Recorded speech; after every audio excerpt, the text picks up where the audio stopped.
ప్రభుత్వము ఈ CM relief fund కావచ్చు, రాజీవ్ ఆరోగ్యశ్రీ కావచ్చు, వీటన్నిటిని నిధులను వాటికిచ్చి వాటిని కూడా పేదలకు అన్ని రకాల వైద్య సేవలను అందించడానికి ఈరోజు వాటిని కూడా ప్రభుత్వం వినియోగంలోకి తీసుకురావాలని, వేగంగా పనులను పూర్తి చేయాలని, గతంలో జరిగిన ఎన్నో నిర్ణయాలను నేను రాజకీయంగా విమర్శించదలుచుకోలేదు, కానీ వాళ్ళకి తెలుసు నిజమేందో, నేను చెప్పాల్సిన అవసరం లేదు.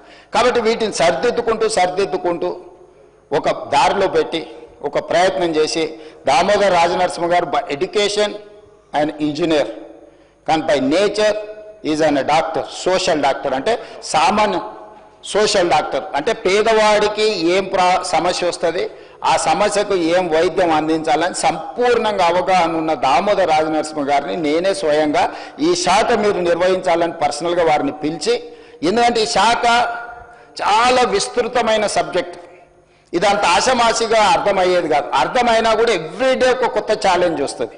ఒకప్పుడు గత్తర ఉండే, మలేరియా ఉండే, రకరకాల జబ్బులు వచ్చినాయి, సడన్గా మన కోవిడ్ వచ్చింది.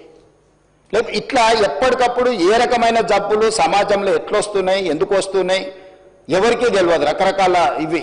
అంటే ఈ ఛాలెంజెస్ని ఎప్పటికప్పటికి మంత్రితో పాటు అధికారులు కూడా ఎప్పటికప్పుడు నేర్చుకోవాల్సిన సబ్జెక్ట్. మిగతా ఇష్యూస్ కంటే కూడా ఐటీ పరిశ్రమల కంటే కూడా మెడికల్ అండ్ హెల్త్ అనేది ఒక ఛాలెంజ్.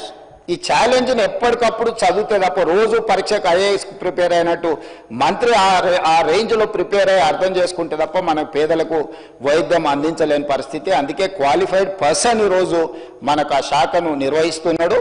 వారు ఇచ్చిన సూచనలు డెఫినెట్గా తప్పకుండా దాంట్లో ఏమేమి ప్రజలకు ఉపయోగపడుతుందో వాటన్నిటినీ స్వీకరిస్తాం.